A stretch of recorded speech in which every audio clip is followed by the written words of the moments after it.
Hello, good morning, and welcome once again to Mr. Hallelujah Maths class. Now we have a problem before us. This is a circle theorem. Now we have a tangent angle here. Okay, this is the tangent segment. This is a tangent segment, and the angle is formed outside of the circle. Now this is a minor arc, and this is a major arc. So now we are asked to find the angle that is formed outside of the circle, which is angle B. Okay, and we are also asked to find the major arc, which is AXC. So now how do we go about it?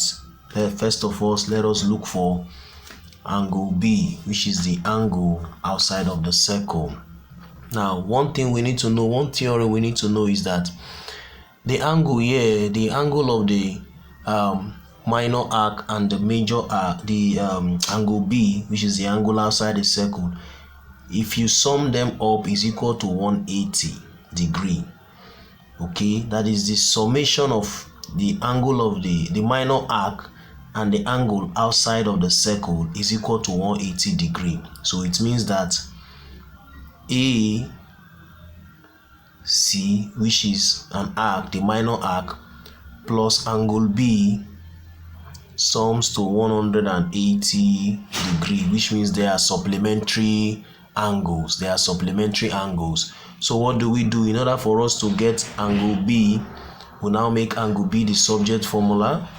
Angle B will now be equal to 180 degrees minus the minor arc, which is AC.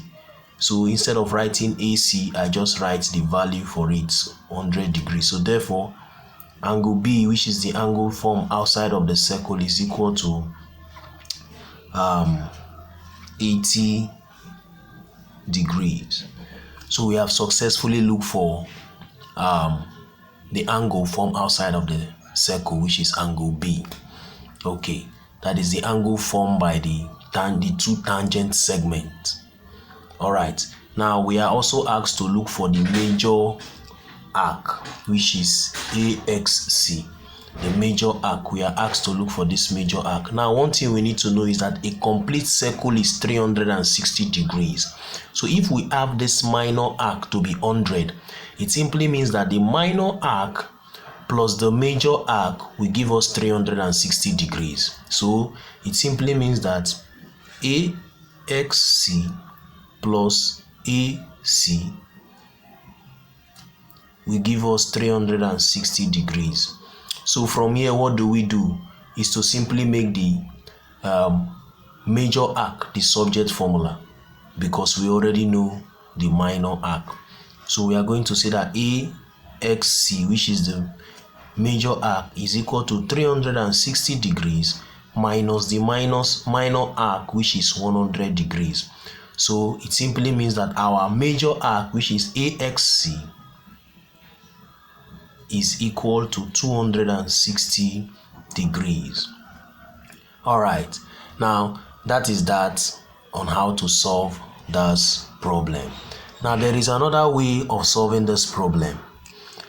If for example we have a problem whereby the major arc is given and the minor arc is also given, and we are asked to look for the angle outside of the circle, which is angle B, what we are going to do is very simple. We are going to take the average of the difference between the major arc and the minor arc. I repeat, if the major arc is given and the minor arc is also given, and we are asked to look for the angle formed outside by the two tangent segments, we are going to take the difference, the average of the difference between the major arc and the minor arc. That will now give us the angle formed outside of the circle, which we have solved already. Thanks for watching the video. Do well to follow the page Mr. Hallelujah Maths class. Bye bye.